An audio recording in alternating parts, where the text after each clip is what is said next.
नामे रुचि, नाम जपना और नाम में रुचि होना, यह बहुत बड़ी अंतराय की बात है। जिससे नाम जपते हैं हमारा कल्याण हो जाए, हमारे पाप नष्ट हो जाएं, दुख मिट जाए, बहुत अच्छा है, प्रशंसनीय है। इसी भाव से चलो, तुम्हारा मंगल हो जाएगा। पर यहां जो कह रहे हैं वो इस भाव का नहीं है कि पाप नष्ट हो जाए, हमारा दुख मिट जाए, नहीं, ये रुचि। जैसे बहुत कई दिनों का प्यासा व्यक्ति हो तो उसकी पानी में रुचि प्रकट हो जाती है, अब उसे रबड़ी दो तो अच्छा नहीं लगेगा, पानी। ऐसे हमारी रुचि नाम में हो। कब जानेंगे नाम में रुचि? देवर्षि नारद जी, तदर्पिता अखिलाचारिता तद्स्मरणेन परम व्याकुल ते। हमारा हृदय अगर नाम छूटने लगे तो व्याकुल होने लगे तो जान लो।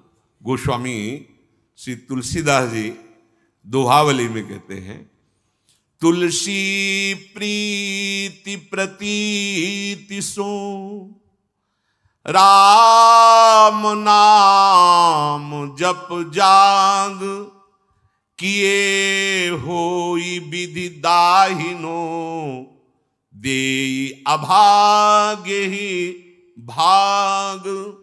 सब परेशान है, मेरा भाग्य बड़ा दुखद है, मेरे भाग्य में क्या लिख गया। जैसे लोग चल पूरा जीवन हो गया दुख भोगते हुए। ये गोस्वामी जी कह रहे, तुम मेरी बात पर विश्वास करो, इसी विश्वास से प्रेम प्रकट हो जाएगा। यदि तुमने नाम जप रूपी यज्ञ शुरू कर दी तो तुम्हारे जो भाग्य में लिखे हुए अंक है ना, दुख देने वाले, महान संकट, विपत्ति, पराजय, हम बहुत प्रयास करते हैं लेकिन सफल नहीं हो पाते। हम ऐसा, तुम्हारा प्रयास ही क्या है? असत प्रयास। कहीं गंदे जल से हाथ तुम पवित्र कर सकते हो क्या? असत प्रयास से असत कर्मों को काटकर उन्नति को प्राप्त हो सकते हो क्या? नहीं। तो सत प्रयास करो। क्या सत प्रयास? बोले राम नाम जप जाग, जप यज्ञ, नाम जो हमारे प्रभु का नाम है, आप उसे क्या होगा? बोले तुम्हारे पहला काम करेगा, भाग्य पलटेगा तुम्हारे। जो तुम्हारा भाग्य बन चुका है ना, महान दुख भोगना, बार बार क्लेश, शांति, ये नाम जब तुम्हें प्रदान करेगा। किए होई विधि दाहिनो, दे अभागे ही भाग। जो हमारे प्रतिकूल सब कुछ है ना, वो सब दाहिने अनुकूल हो जाएगा, केवल नाम जप करके देख लो। ऐसे भाग्यवान बन जाओगे कि तुम जिसे देख लोगे, छू दोगे, उसके वाम भाव सब नष्ट हो जाएंगे। धर्म विपरीत आचरण, धर्म विपरीत भाव नष्ट हो जाएंगे। जल थल नभ गति अमित यति, अग जग जीव अनेक, तुलसी तो से दीन कहां, राम नाम गति एक। चराचर जीव असंख्य है, सबकी अलग अलग चाहत है, गति है। किसी की जल में बहुत गति है। अब तैरना नहीं आता तो आपका शरीर पूरा हो जाएगा जल में, लेकिन मछली, कछुआ, मगरमच्छ, इनकी तो गति है, उसी में आनंदित रहते हैं। किसी की पृथ्वी में गति है, किसी की आकाश में गति है, पर मेरे जैसे की गति तो एकमात्र केवल नाम गति है। समझो, भाव कह रहे हैं कि जैसे जलचर जीव जल में ही केवल सुखी रहता है, थलचर थल में, वायु वाला वायु में, तुलसी का सुख क्षेत्र तो केवल नाम है, नाम। श्री हरिवंश नाम नित कहो, नाम प्रताप नाम फल लहो, नाम हमारी गति सदा। रसना सापिनी बदन बिल, जे न जपहि हरि नाम, तुलसी प्रेम न राम सो, ताहि विधाता बाम। ये सांप की जीभ की तरह लप लप लप लप जा, ये खा लूं, ये बोल लूं, ये प्रपंच कर लूं। ये सर्पिणी के समान जीव है और ये शरीर, ये मुख एक बिल के समान है। यदि तुमने अपनी जिह्वा से हरिनाम जप नहीं किया तो जितनी अनुकूलता लिखी भी है वो सब प्रतिकूलता में बदल जाएगी। आपको लगेगा कि ये कैसी बात, नाम न जपे तो हमारे भाग्य से जो अनुकूलता लिखी वो भी प्रतिकूलता हो जाए। हाँ, हो जाएगी। भगवत विमुख की प्रत्येक अनुकूलता प्रतिकूलता से भी भयानक दुख देने वाली होती है और भगवत सन्मुख की प्रत्येक प्रतिकूलता करोड़ों अनुकूलताओं से भी बढ़कर सुख देने वाली होती है। पढ़ के प्रसंग देख लेना, श्रीमद् भागवत में समंतक मणि का प्रसंग, सत्यराजित का। भारी अनुकूलता समंतक मणि मिली और श्री कृष्ण से विमुख हैं तो दोनों भाई मारे गए और हाथ कुछ नहीं लगा। भारी अनुकूलता, भारी प्रतिकूलता में है यदि भगवत विमुख हो, तभी तो जिसको लगता है कि मैंने जीवन में बहुत कुछ प्राप्त किया, यश मान सम्मान प्रतिष्ठा रुपया पैसा, ये क्या है क्या है। जैसे स्वप्न में राजा बने जगे तो कुछ नहीं, ऐसे ही जिस समय अंतिम समय आएगा उस समय तुम्हारे होश ठिकाने होंगे पर तुम कुछ करने लायक नहीं होगे। इसलिए जो नाम जप नहीं कर रहे, मानो अपने जीवन को जितनी भी अनुकूलता सब प्रतिकूलता में बदल रहे हैं। ही फाटहु फूटहु नयन, कैसी अद्भुत भक्ति है, प्रीति है महापुरुषों के हृदय में। कह रहे ही फाटहु फूटहु नयन, जरौ सुतन के ही काम, द्रवहि स्रवहि पुल कै नहीं, तुलसी सुमिरत राम। फट जाए ऐसा हृदय जो प्रभु के नाम का स्मरण करते हुए आनंद नहीं आ रहा, रोमांच नहीं हो रहा।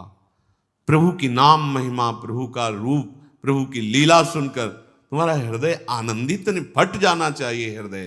किस काम का? फूटहु नयन, फूट जाए नेत्र ऐसे जिनसे भगवान नाम लेकर के आंसू ना निकले। हम प्रभु की चर्चा सुने, अपने प्राणाधार प्रभु की बात करें और हमारी आंखें सुखी हों, कपोल भींगे ना, क्या जीवन। ही फाटहु फूटहु नयन, रसना कटो जो अनरटो, निरख यानी फुटो नयन।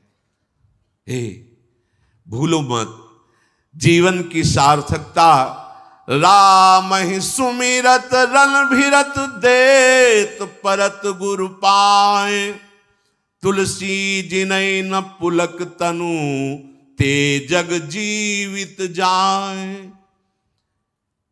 यदि एकांत में बैठकर अपने प्रियालाल का स्मरण करते हुए पुलकावली नहीं आती, जैसे काम ही नारी प्यार जिम लोभी जिम प्रिय दाम। कामी पुरुष एकांत में बैठकर जब उसका चिंतन होता है तो सामने कामिनी का रूप होता है और अपने उसी चिंतन में पुलकित हो रहा है। ऐसा ही प्रेम हमें प्रभु से हो जाए। जैसे एक लोभी पुरुष, धनी जो कंजूस स्वभाव का है, अपने धन का चिंतन करके बड़ा सुख अनुभव करता है। इतना बैंक बैलेंस, इतना और जोड़ लेंगे, इतना, कम से कम इतना हमें नाम में प्रेम हो जाए। गोस्वामी जी कह रहे, जो गुरुदेव भगवान को प्रणाम करते समय, प्रभु का नाम सुमिरन करते समय और दूसरे की सेवा का अवसर आने के समय उत्साहित नहीं हो जाते हैं, एक प्रफुल्लता, अहो भाग्य, गुरु चरणों में प्रणत होने का सौभाग्य, अहो भाग्य, आज इस बीमार शरीर की सेवा करने का सौभाग्य, अहो भाग्य, आज हमें भगवत यश गाने का सौभाग्य, नाम कीर्तन करने का सौभाग्य। बोले जिनके ऐसे समय में पुलकावली नहीं आती, आनंद नहीं आता, तो धिक्कार है उनके जीवन को, वे जीवित मृत के समान है। नाम, जीवे दया, नामे रुचि और वैष्णव सेवा। ये जो वैष्णव सेवा है, इसको हम इस भाव में ले लेते हैं कि खिला पिला दिया या वस्त्र दे दिया तो ये वैष्णव सेवा हो गई। ये एक बाह्य सेवा का अंग है, इसे पूर्ण सेवा नहीं कहते। जैसे वैष्णव सेवा, तो एक दो ऐसे भगत की, फिर हम एक दिन रोज एक संत का बना के दे, ये बाह्य सेवा है। अच्छा है, करो, भगवान तुम्हें दिए हैं तो ऐसा बका। पूर्ण सेवा इसे नहीं कहते। पूर्ण सेवा, ध्यान से सुनिए, पूर्ण सेवा होती है जब हम किसी भी संत महापुरुष की आज्ञा के अनुसार अपने जीवन को चलाते हैं। अगर हमारा संग अच्छा, वो संग केवल मनुष्य शरीर का ही नहीं, वो वस्तु का हो सकता है, वो स्थान का हो सकता है, खान पान का हो सकता है, साहित्य का हो सकता है, दृश्य का हो सकता है, इंद्रियों का हो सकता है, अच्छा या बुरा संग। वैष्णव सेवा का तात्पर्य है किसी एक महापुरुष के वचनों को अपने जीवन का आदर्श मानकर इन सब संगों का त्याग कर दे, उसे सत्संग कहते हैं। क्या संग? वस्तु, खान पान, स्थान, साहित्य, दृश्य, इंद्रिय चेष्टा, जो हमें प्रभु से विमुख कर दे, वो वस्तु, वो खान पान, वो दृश्य, वो साहित्य, वो संग, वो स्थान, वो बुरा है, वो असत संग है। वो कोई भी हो, किसी भी वेश में हो। बहुत ध्यान से देखना, वैष्णव सेवा का तात्पर्य है किसी भी महापुरुष के, उसके वचनों के अनुसार, क्योंकि हम सबके वचन तो एक साथ पालन नहीं कर सकते, तो किसी एक महापुरुष को अपना आदर्श प्रत्येक उपासक मानता है। एक जीवन में आदर्श महापुरुष होते हैं। जैसे सन्यास मार्ग में चले तो पूज्यपाद सिउड़िया बाबा जी, सबकी सुनना है, पर साथ में जैसे औषधि रखी जाती है, ऐसे पूज्यपाद उड़िया बाबा के उपदेश नामक ग्रंथ जीवन में साथ रहा है। ब्रह्मचर्य से लेकर सन्यास मार्ग तक जीवन, कहीं भी तो वो तत्काल सिद्धांत उसको सामने नहीं, गलत, बाबा ने सब बाबा के वचनों। और जब भक्ति मार्ग में कदम उठा तो पूज्य भाई से ही श्री हनुमान प्रसाद पोद्दार जी महाराज, आदर्श, एक भी शब्द का आज तक कोई संशय नहीं। भाई जी के वचन, पूज्य पाद उड़िया बाबा। और जब नित्य विहार रस तो पूज्य सदगुरुदेव भगवान। एक भी आचरण, एक भी सेकंड के लिए विश्ववर संग्रह, कहीं कोई शास्त्र प्रतिकूल आचरण नहीं। मेरे गुरुदेव इसलिए कह रहा हूं, ऐसा नहीं। भगवत कृपा से बचपन से बड़े बड़े संतों का संग हुआ। नित्य विहार रस की उपासना की सर्वोपरि ऊंचाई पर पहुंचे हुए महापुरुष, और एक सेकंड के लिए कभी शास्त्र से विपरीत आचरण नहीं देखा। सदगुरुदेव भगवान परम मकिंचन प्रिय हरि के रे, सहचरी भाव में स्थित महा। तो कोई ना कोई महापुरुष अपने जीवन का आदर्श होता है। सबसे बड़ी वैष्णव सेवा किसी भी महापुरुष को अपने जीवन का आदर्श बनाकर उनकी आज्ञा के अनुसार चलना। इस कसौटी पर कस के देखिए आप, तब वैष्णव सेवा मानी जाएगी। कोई भी स्थान, खान पान, साहित्य, दृश्य, इंद्रियों की चेष्टा, जो मुझे किसी भी आदर्श जिसको हमने माना महापुरुष, उसके विपरीत ले जाए, वो सबको संग, चाहे वो वस्तु, व्यक्ति, स्थान, ग्रंथ, पंथ, कुछ भी हो, जो आदेश मिला है गुरुजनों उसके अनुसार। जिस वस्तु के सेवन से, जिस व्यक्ति के संग से, जिसके पढ़ने से, जिसके देखने से, जिससे व्यवहार करने से हमें प्रभु की याद बढ़ रही है और अपने आदर्श महापुरुष की आज्ञा पालन हो रही है, बस ये हमारा सत्संग हो रहा है, ये हमारा साधु संग हो रहा है। तुलसी सो सब भांति परम हित, पूज्य प्राण ते प्यारो, जासो होए स्नेह राम पद, ये तो मतो हमारो। मीरा जी के लिए ये गोस्वामी जी, तुलसीदास जी ने बहुत ध्यान देने योग्य बात है। तुलसी सो वो वस्तु, वो व्यक्ति, वो स्थान, वो दृश्य, वो साहित्य, वो संग, वो व्यवहार। तुलसी सो सब भांति परम हित, पूज्य प्राण ते प्यारो, जासो होए स्नेह राम पद। ये तो बतो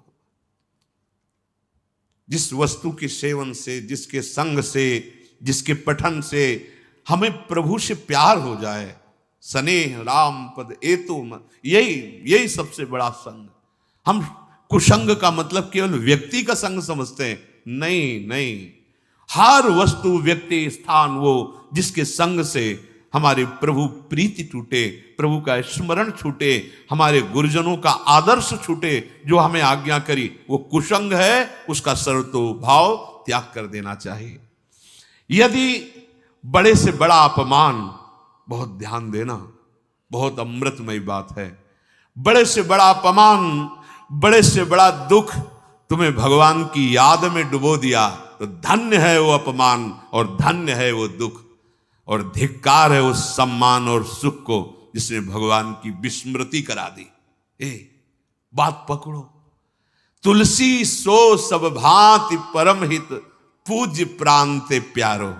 वही प्राणों से प्यारा, मनो भयानक दुख है, लेकिन राधा राधा राधा तो बलिहार है इस दुख की, जो राधा राधा रटा रहा है। बलिहार है उस तिरस्कार, अपमान, निंदा की, जिसने मुझे भगवान का मार्ग दे दिया। और धिक्कार है उस सम्मान और दुलार और उस प्यार को, जिसने प्रभु से विमुख करके भोगों में फंसा दिया। बात को समझो। साधु सेवा या गुरु सेवा या वैष्णव सेवा का अर्थ क्या है?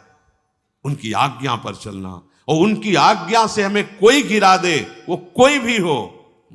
आप कहाँ सतबार महेशु, तजो न नारद कर उपदेशु। ये है साधु सेवा, ये है वैष्णव सेवा। यदि बड़ा से बड़ा दुख हमें हमारे प्रभु हरि के चरणों में बैठाल दे, तो इससे बड़ा सुख क्या हो सकता है? और सच्ची मानो, ये दुख ही एक औषधि ऐसी है जो एक रास्ता खोलती है हरि का, लेकिन माया ऐसे बंद रखती है और इधर ही भटकाती। जब हर जगह ठोकर मिलती है, तब उसे अपने उस यार की याद आती, कोई है जो अहतुकी प्यार करने वाला है। तो कौन है? वो हरि है, वो कृष्ण है। देख लो, जब चिंतामणि की ठोकर लगी तो बिल्व मंगलाचार्य बन गए। हाँ, जहां आसक्ति होती है और वहां अपमान और तिरस्कार मिलता है, तो हरि का दरवाजा खुल जाता है। आ जाओ मेरे पास। कितने कृपालु है। मुझे हृदय से उस परिस्थिति का, उस दुख का, उस अपमान का स्वागत करना है जो मुझे प्रभु की याद में डुबो दे। संसार का बड़ा सा बड़ा सम्मान, भोग, वैभव जो मुझे प्रभु से अलग कर दे, तो जरऊ सो संपत्ति सदन सुख, सुहृद मातु पितु भाई, सन्मुख होत जो राम पद करई न सहस सहाय। आग लगे ऐसी संपत्ति में, ऐसे सम्मान में, ऐसे पद में और ऐसे प्यार दुलार में, चाहे वो कोई भी हो, जो मुझे मेरे भगवान से विमुख कर दे, तो आग लगे ऐसे संबंध में। जरऊ सो संपत्ति सदन सुख, भारी से भारी संपत्ति, भारी से भारी गृह सुख, और सुहृद मातु पितु भाई। प्रहलाद जी पिताश्री कह के साष्टांग प्रणाम किए थे हिरण्यकश्यप को। जब वो हरि का द्रोह करने लगे तो दैत्यराज कह के संबोधन के, दैत्यराज, बिल्कुल भय नहीं। और चरणों में मस्तक रखने वाले भरत जी ने उन्हीं माता कैकेयी को जब देखा कि हमारे प्राणाराध्य भगवान राम के 14 वर्ष वनवास का वरदान मांगा और मुझे राज्य, तो कहा पापिनी आज के बाद तेरा मुख नहीं देखेंगे। प्रणाम करके पैर छूकर सभा में बैठते थे विभीषण जी। जब राम द्रोही देखा, चल पड़े, अब तेरा विनाश निश्चित है। और ललकार करके समरांगण में युद्ध किया। रामादल की तरफ से रावण से युद्ध किया कि नीच पापी, ऐसे शब्दों का संबोधन किया जो विश्व प्रतापी रावण विभीषण जी ने से। परम पूज्य गुरुदेव का पद होता है, जब वामन भगवान के समर्पण के लिए रोक दिया तो गुरुदेव की बात छोड़ दी और भगवान की बात को तजु पिता प्रहलाद विभीषण बंधु भरत महातारी गुरु बल तजु कंत ब्रज बनितन भे मुद मंगल जरौ सु संपत्ति सदन। इस बात को अंदर समझो। वो विपत्ति गले लगाने लायक है जिसमें याद आवे राधा राधा राधा। अब तो आपके सिवा कोई नहीं रहा। बलिहारी है उस परिस्थिति की और उस विपत्ति की जिन्हें मुझे प्रियाजू का बना दिया, जिसने मुझे राधा नाम रटने का सौभाग्य प्रदान किया। और धिक्कार है उस सुख को, उस भोग को, उस पद को, उस सुहृद संबंधियों को जिनसे मैं भगवान से विमुख हो जाऊं, भगवत विस्मरण हो जाए, जो प्रभु से अलग कर दे। जरौ सु संपत्ति सदन सुख सुहृद मातु पितु भाई सन्मुख होत जो राम पद करे न सहस सहाय। वो सब सुख आग लगाने लायक हैं जो हमें प्रभु से विमुख कर दे। इसलिए साधु संग या वैष्णव सेवा का स्वरूप यही कि हम उनकी आज्ञा के अनुसार अपने जीवन को इस कसौटी पर कसते रहें कि किस वस्तु व्यक्ति स्थान के संग से प्रभु का विस्मरण होता है, किस वस्तु व्यक्ति स्थान के संग से प्रभु का स्मरण होता है। जिससे विस्मरण होता है वो कुसंग और जिसमें स्मरण होता है उसे सत्संग। आज के सत्संग का सार, जैसे प्रिया प्रीतम का परस्पर कभी वियोग नहीं होता, प्रिया प्रीतम वृंदावन का वियोग नहीं होता, ऐसे ही हमारा कभी प्रिया प्रीतम और वृंदावन से वियोग नहीं हो सकता यदि हम किसी से द्वेष ना करें, किसी के दोषों का वर्णन न करें, क्योंकि पर दोष दर्शन पर निंदा यही हमें प्रभु से विमुख करती है। और सबसे जीवन का परम लाभ हम किसी महापुरुष के वचनों पे अपने जीवन को कसौटी पे रख ले। ये हृदय से देख लो, किसी एक महापुरुष को अपना आदर्श मान लो, फिर किसी की नहीं सुनना, उसके वचनों के अनुसार तो आप लक्ष्य तक पहुंच जाएंगे। क्योंकि विभिन्न भावों वाले जन हैं, सब सत्य हैं, सब सत्य भगवान की उपासना में है। एक भाव वाला सब दूसरे भाव का हो सकता है तुम्हें खंडन करता दिखाई दे। इसलिए सुने सबकी, किसी एक आदर्श महापुरुष को अपने जीवन का चरित्र नायक बनाकर उनकी आज्ञा के अनुसार चले। शेष चर्चा आगे।